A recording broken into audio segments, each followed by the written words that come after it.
Udumo kuNkulunkulu kweliphezulu nokuthula emhlabeni kubantu abathokozelwa nguye. Baba uNsibando okubingelelayo ngithi uJesu KRISTU Inkosi.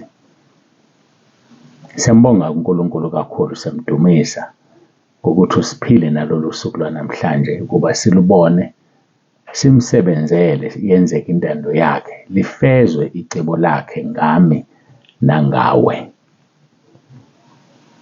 Ngiyacela ukuthi ngiguqe ngikhuleke, simmeme uNkulunkulu wethu abe phakathi kwethu nangaso lesi sikhathi.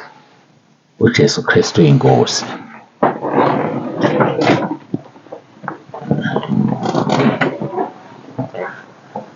Baba olungileyo, uNkulunkulu wethu onomusa, siyabonga usuku siphe lona oluhle kangaka. Ngiyakhuleka, ngiyacela ukuba ube phakathi kwethu.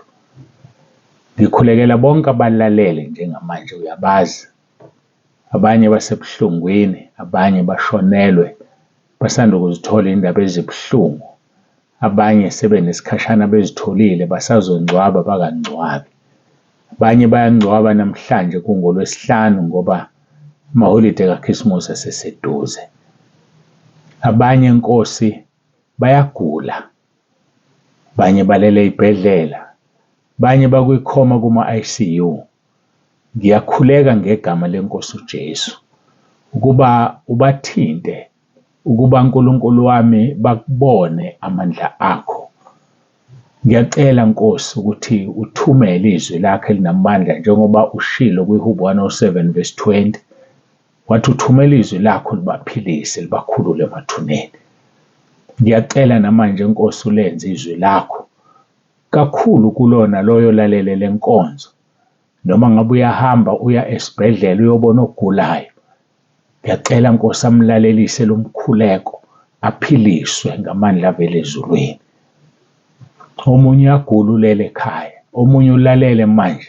Ngithumela amandla akho, ngithumela izwi lakho elinamandla eliphilayo, elibukhali ngaphezu kwenkembe eyisikanhlangothi zombili. Ngiyacela Nkosi ukuthi umphilise. Qalekisa imimoya, amademoni, ama-devil worshippers.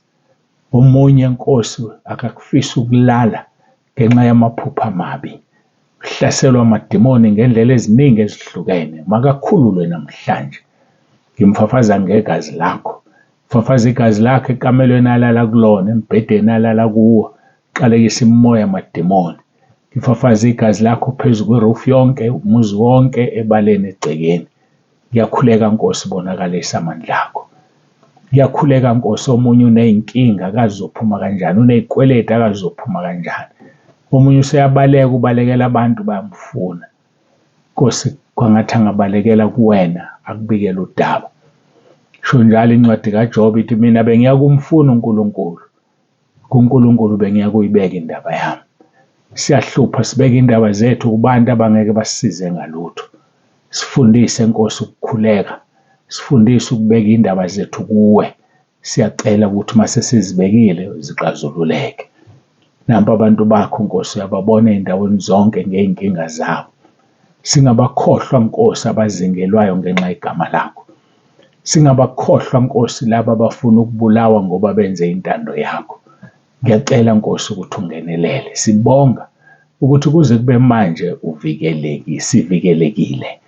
Ngiyakhuleka-ke Nkosi, Isaiah 54:17 asikho isikhali esilolelwe bona esiyophumelela, nolimi olubavukela uzolwahlulela. Biyela imindeni yabo, babiyele bonke Nkosi ekhaya lezwi, entabeni yendlu kaJehova kuyabonelela. Isifiso sethu sodwa ukwenza intando yakho, size sifike ekhaya ezulwini ngosuku lokugcina. Sisize Nkosi, sikhohlwe ezinye izinto ey'seceleni ezifuna ukususa ifocus yethu kuwe. Elisho kahle izwi lakho uMahebheru 12:2 lithi asigijime sibhekile kuwe, wena ungumqalisi nomphelelisi wokukholwa kwethu. Ilokho Nkosi esikudingayo, ngoba wena wedwa the author and the finisher of our faith. Sisizeke Nkulunkulu wethu. Siyakuthanda Nkosi Jesu, ngoba wadela ukuphila kwakho ngenxa yethu, wadela ingcebe ezulwini, wehla wazosithenga ngegazi lakhe elinenani elikhulu. Namanje ngiyakhuleka ngomoya wakho oyingcwele, khulumisana ney'mpilo zethu, sibiyele usigcine. Sithi kanye sonke sinike udumo kuNkulunkulu Baba, sithi uJesu Kristu uyinkosi. Siyabonga ngalesi sivumo, isivumo esinamandla esivusa abantu ekufeni, esivusa abantu emathuneni, esivusa abantu abagulayo, esiqeda lonke uhlobo lwesifo. Igama lakhe linamandla. Wena Nkosi Jesu izolo, uwe namuhla, wena engunaphakade. Siyabonga udumo lonke lungolwakho, uNkulunkulu Baba, uNkulunkulu Indodana, uNkulunkulu Umoya Ongcwele. uJesu Kristu uyinkosi. Amen.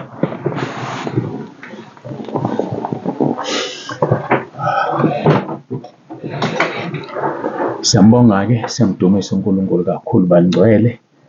Siyambonga ngendlela emangalisayo. Ngethemba nikutholile ubufakazi obumangalisayo, ubufakazi obuyisimanga ngomkhuleko womhla ka-18 kuMeyi, lapho eshilo umntwana kaNkulunkulu ukuthi uthe uma eya ekliniki emva kokuba kade lokhu ewukhuleka, kwathiwa kubo bonke abantu abala wena wethu usuphilile. Hawu, uJesu Kristu inkosi, udumo lonke selinikeza yena. Siyambonga, ungcwele, ungcwele, uyambulile le mfihlakalo yeminyaka ikhona. Kade laba khona leli vesi, kodwa uNkulunkulu wembula izinto, uNkulunkulu wesikhathi. Lithi izwi lenkosi kuthe mase kuphelele izikhathi, uNkulunkulu wayeseyithuma indodana yakhe. Namanje kuthe sesiphelelisiwe lesi sikhathi, wayambula imfihlakalo kaJesu Kristu inkosi. Hayi, noma bangayihlasela ngeke banqobe, ngoba uJesu Kristu inkosi. Udumo lonke luya kuBaba ezulwini. Siyambonga uNkulunkulu. Thina abanye asenzanga lutho, thina abanye siyathoba, thina abanye usebenzisa umzimba wethu, kodwa uyena osebenzayo kithi ngamandla akhe nangokuthanda kwakhe nangokwentando yakhe. Asizweni lenkosi kuthi angithi, what a mighty God we serve, what a mighty God we serve, what a mighty God we serve, what a mighty God we serve. Ya uNkulunkulu esimkhonzayo. Ngiyabonga ngicela siye ezwini lenkosi abasePhilippi chapter 2 verse 9 kuya 11, bese siya kwabase-Efesu lapho sigcine khona izolo. Kufundeka-ke kanje. Ngalokho-ke uNkulunkulu wamphakamisa kakhulu, wamnika igama eliphezu kwamagama onke, ukuze kuthi ngegama likaJesu amadolo onke aguqe, awabasezulwini nawabasemhlabeni nawabangaphansi komhlaba. Verse number 11, nezilimi zonke zivume ngokuthi uJesu Kristu uyinkosi. Kube inkazimulo kuNkulunkulu uyise kaJesu, kube inkazimulo kuNkulunkulu uBaba wethu. Ayisimanga lesi, siyambonga ngendlela emangalisayo. Ngiyacela-ke siyeke kwabase-Efesu chapter 4, uqala ukufunda kuyo verse 25, kodwa sibhizi verse 32. Ngakho lahlana amanga nikhuluma iqiniso, ilona loyo nomakhelwane wakhe.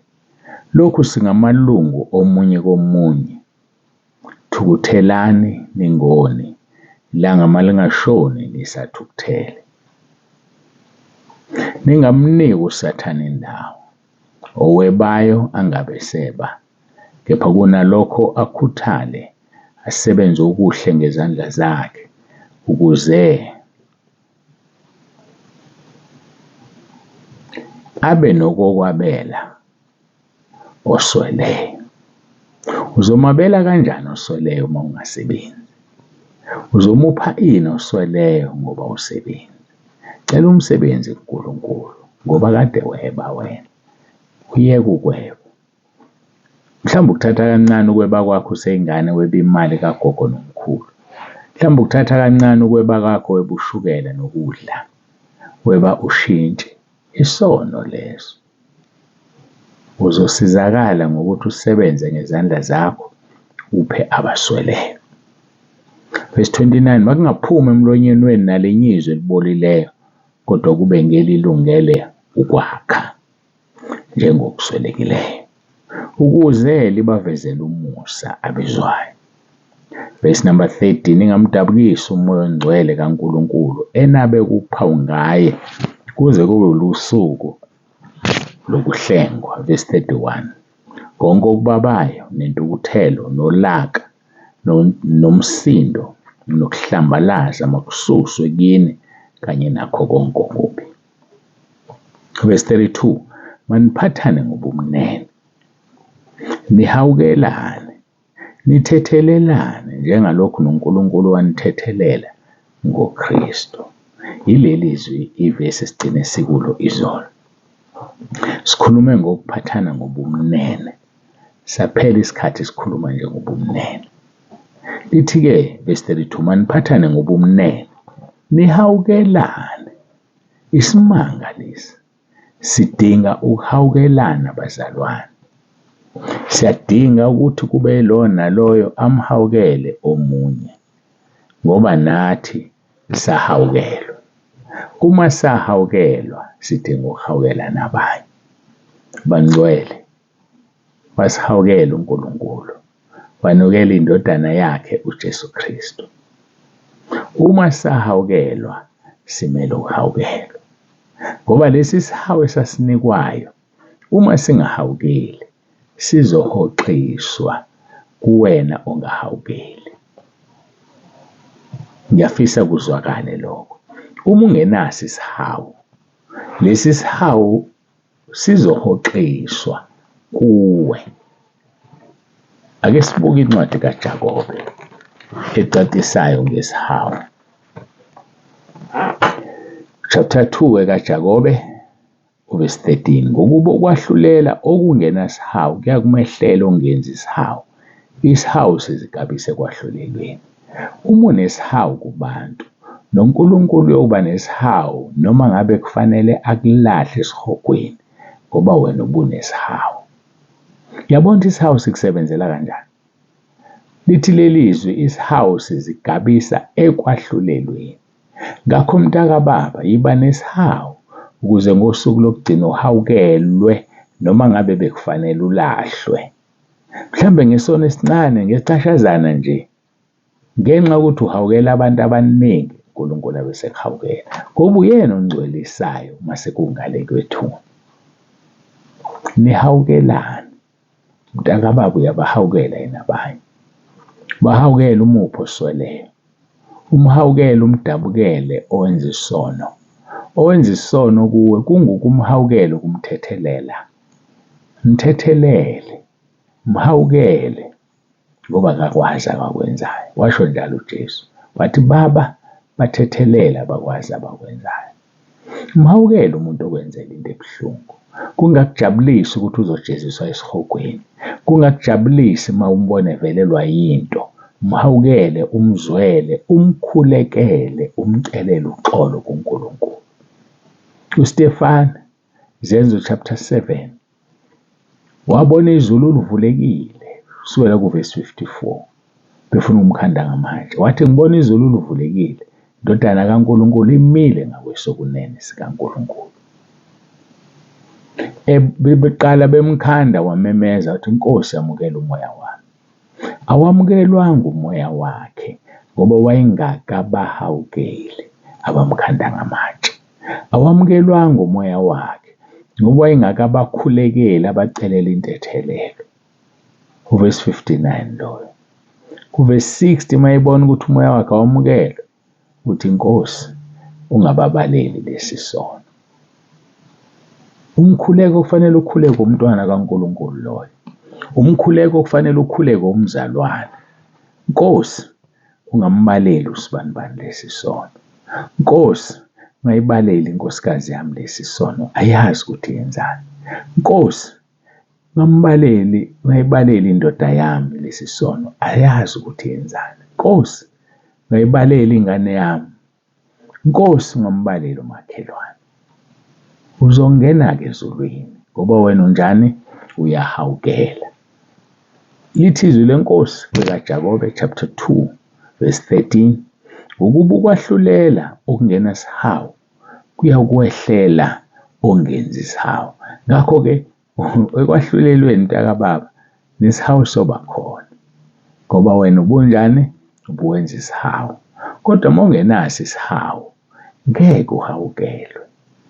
Yikho-ke lithi maseliphetha leli vesi lithi isihawu sizigabise ekwahlulelweni. Isihawu, that is where sine-pride khona. Sithi hhayi mina masekuhlulelwa imina engibusayo. Ngoba khona bayothethelelwa ngenxa yesihawu ababe naso kwabanye uNkulunkulu abazwele abangenisa ezulwini labo. Unaso nje isihawu? Uyamhawukela omunye umuntu? Zikhona iy'nseka umzwele ukuthi uye esihogweni? Simbi isihawu masekungale kwethuna, ngoba sisebenzi. Isicebi sesingale kwethuna saba nezinseka, saba nesihawu ngabafowabo, sathi baba Abraham, thumela uLazaro, nginabafowethu abayisihlanu abezala, ahamba ayobashumayeza abatshele ngale ndawo. Yambona ukuthi umuntu ongale osesihogweni unesihawu, kodwa it's too late, isihawu sakhe asisebenzi. Uthi u-Abraham bakhona oMose nabaprofethi emhlabeni, mabezwe bona. Mntakababa, uma ungafuni ukuthi usilalele uNkulunkulu esibekile emhlabeni, uyosithola kanjani isihawu? Lalela, yenza izwi, akuthini esikhulumayo. uNkulunkulu okhulumayo ngomoya wakho oyingcwele. Lalela, lenze izwi, phenduka, vuma izono zakho uzishiye. Uyafuna ngixoxele indaba? Avumnandi umhlaba uma uqhathanisa nesihogo. Kumnandi emhlabeni, ngeke ngikhohlise uma uqhathanisa nesihogo. Ave kukubi emhlabeni uma uqhathanisa nezulu. Mubi umhlaba uma uqhathanisa nezulu. Now, nansi indaba. Ekugcineni sonke sizodlula siye kweyodwa yalezi ndawo. Wena kukhethane ukujabula emhlabeni uzozizwe lonke, kodwa ushe esihogweni ngonaphakade. Ukhethani ukuzikhuza, uzidiscipline, self-discipline, uzikhuze emhlabeni, uphile kabuhlungu, uzibambe, uzithibe, kodwa uthole injabulo ingunaphakade yasezulwini. Ngiphinde ngikutshele, kumnandi emhlabeni ngokuqhathanisa nesihogo. Abasesihogweni bayafisa ubuya beze emhlabeni. Kumnandi emhlabeni, kodwa ngiyakutshela kuyabheda emhlabeni uma uqhathanisa nezulu. Konakele emhlabeni, ngiyakutshela mina. Bekuzokusiza ukuthi ukhethe ungazuzi izwe lonke bese ulahlekelwa ukuphila kwakho. Ngoba uma uke walizuza, wali-enjoya, wajabula, lithi izwi lenkosi James 4:4 ekaJakobe chapter 4 verse 4, owumhlobo wezwe uma eyisitha sikaNkulunkulu. Musukuba umhlobo wezwe. Yazi ukuthi uyadlula emhlabeni. Kunengunaphakade ekuhlalele. Ingunaphakade ebuhlungu noma ingunaphakade emnandi. Ukukhetha okwakho. Khetha indlela oyithandayo. Kodwa iqiniso lithi sonke sizofa. Ungaphila namhlanje ube insizwa yakwenu, ube intombi yakwenu. Khetha isoko olithandayo, khetha intombi oyithandayo. Khululeke. Umhlaba udle, kanti iwona udla wena, kodwa uyokhala ingunaphakade.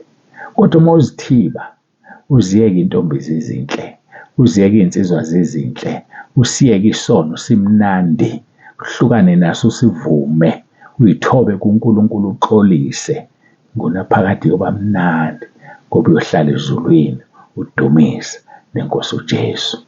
Ngiyacela sithobeke, siguqe, sikhuleke.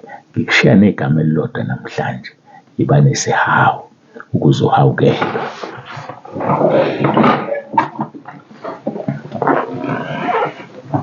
Baba wethu ongcwele, uNkulunkulu wethu onomusa, siyabonga ukuthi ukhulumisane nempilo zethu ngesihawu. Kwangathi inkosi ungasisiza kube lona lo yabe nesihawu avele ngabalihle lelizwe uma wonke umuntu enesihawu ngoba wena njengoNkulunkulu ucebile ngesihawu. Ngiyakhuleka-ke Nkosi, busise lona loyo lalele. UJesu Kristu inkosi. Amen.